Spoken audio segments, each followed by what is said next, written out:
Baina 50 urte nituen, orduan bete nituen 20 urte. Herri honetara etorri nintzen 17-18 urtekin, ni bere Azpeitiarra naiz. Eta nola bizi izan nuen, segurazki 2 urte lehenago, 3 urte lehenago ere pixka bat ordu militantzia klandestinua zen, dena, eta orduan klandestinidade hortan bizi izan genuen, karo, hilabete hortan ere gauza asko gertatu ziren, bera zerre hori hil baino lehenago, horri izan zen Otaegi, horri izan ziren txiki, Otaegi Azpeitiarra zen baita ere, eta bizi nuen amorruarekin posaz, baina amorru handilekin. Eta baina baita ere jarraitzeko asmoarekin, zeren gu behintzat ni bizi izan nuen inguruak genekigun aldaketa handirik etzala ongo, eta igual alrebez ere bai. Horre ongo ziren mugimenduak gauzak zuritzeko igual tapatuko zituztela, etorriko zen errepresioa eta bar. Putxantil hil zutenean, garrote bilekin, azken, behinz edo ofizialki azken presoa izan zen garrote bilekin hil zutena.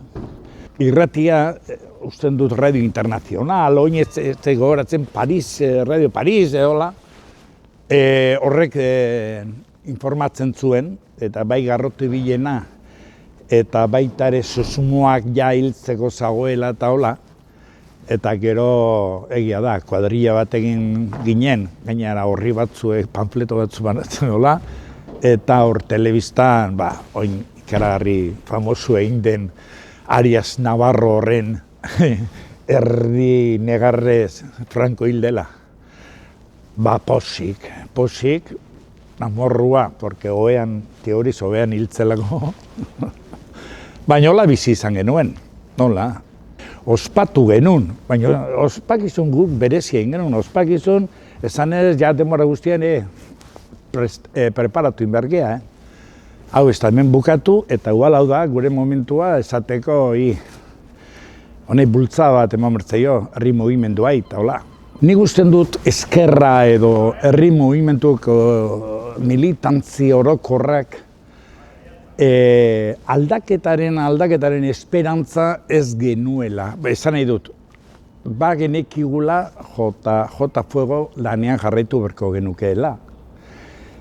Eta gauza askotan gertatzen den bezala, zenen kontra gauden erresa da, eta gero garaiak, pentsatzen badezu, badaukezula ueko bat sortzeko, nola sortu, zet sortu, eta lehen denok frankismoaren kontra ginen, baina denon hortan oso jende desberdina ginen, baita ere. Eta gu guztien genuen denborak gogorrak etorriko ziela, ez oinbeste baita ere errepresioen aldeetik, baina baita ere geure artean edo ezker mugimenduak nola hasi sortzen guk garai hartan oin lotza bezala ematen duena batzuei mundu berri bat eraikitzen hasteko. 76an ni soldauska tokatzen zitzaidan.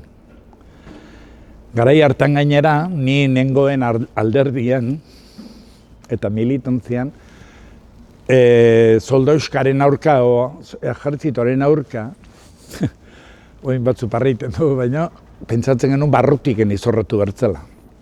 Kanpotiken, baina barrua jun bertzela pixkat izorratzea, desartikulatzea soldauska ejertzitu eta bar.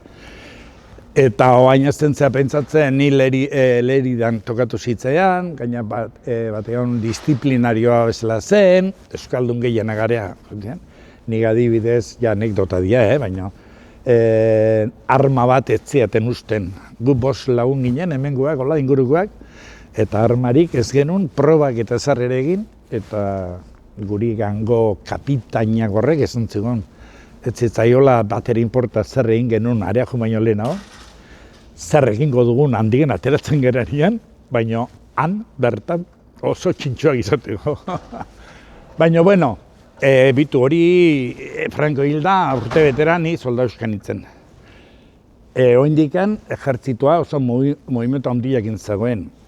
Eta gaina gu egun batean atera egin duzten zanez kalean movimentuak zaudela eta hola, eta atera behar ginala ejertzitoa atera bertzuela kalea, haber zerbait zaltzen.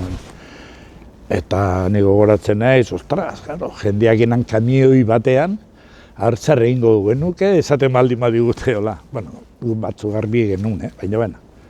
Eta 77an, karo, 77 eta 18 arrenteiak oso ondo daki zer bizi izan zen. Herriko batzarrak, amnistia,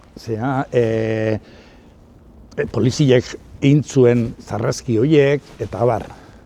Orduan, imaginatu zaitez, Franco hilda gero, aldaketaren historiarekin, ez genuen denbora asko, genuen errepresioare aurka egiteko zea. Eta bitartean alba genuen, geure artean hitz egin, ze mundu, ze Euskal Herri, zer nola eraiki o zer eraiki. Denbora gehiena, eta nik usten dut horrek ere batzuei salbatu edo, on egin zigutela, denbora guztian bizi izan dugu militantzia, modu desberdinetako militantzia, baina baita ere batzarrak, movimento feministak egin zuen zea, bultzada, pila bat, eta euskerarekin egin zena, eta nik uste dut hor burua sartu genula eta hor egiten genula. Eta bitartean, goi maila alderdietan eta oindikan Frantzian gertatzen izan, politika internazionalak eta egiten zigun, hasi beharko dugu pentsatzen, ze aukera dauden. Batzuek, eta baita ere guk ere, duia pentsatzen genuen posible zela, orduan deitzen zion genion gazteleraz, periodo pre-revoluzionario. Genituela gauzak horrei, horre iteko nola. Baina konturatu ginen, hostia, oindik edamen, zehazioak. Baina balio izan zuen ezertzen, geu gehiago ezagutzeko, errealitatea, eskarraren errealitateare gehiago ezagutzeko, eta klandestinidadeak, ez dut esango klandestinidadetik askatasun batera junginala, baina ausardi askoz gehiokin atera ginen, eta bar. Ematen du, borroka, gauza nekagarria edo denbora guztian zaudela tensio batean da bar. Netzako borroka da ni oina zurekin egin izan egiten. Borroka bada hor sortu genuen 84an sortu genuen txintxarri elkarte bat. Eta ziren sortzea espazio batzuk jendea elkartzeko eta olaiteko. Hori netzako ere borroka da. Gero hor tartean egon dira. Brigada Internazionalista, Nikaraguara, Estaunea eta bestea. Ni egona izen tokietan, ni borroka ez dut hartu jota matxeti hemen nuen bezala eta hostia ezin loin daula. Ez, ilusio egin. Netzako borroka ilusionantia da. Borroka ni dakoetan konzeptua borroka dena. Bakarriken hori, 50 urte indien bezala, eta ni gusten dut hitzak ere hor ikaragarriko rekorrido daukala. 50 urte, ez dituz izango zenbat denborara zehain beharko genuken hau, baina testimonio realak oin gertatzen nahi dienak eta eharra da, hori plazaratzea. Plazaratzea. Adibidez, ni gero zo murgildu nintzen, ez dakit hor, Mikel Azulo kulturelkartea, 85ean iriki genuen, eta jendeak, zer da Mikel Azulo eta kulturelkarte bat. Baina, klaro, askotan kulturelkartea esan da ematen du, o liburutegia edo kultura oso, eta guretzako zen kultura herri harremanak eta bar.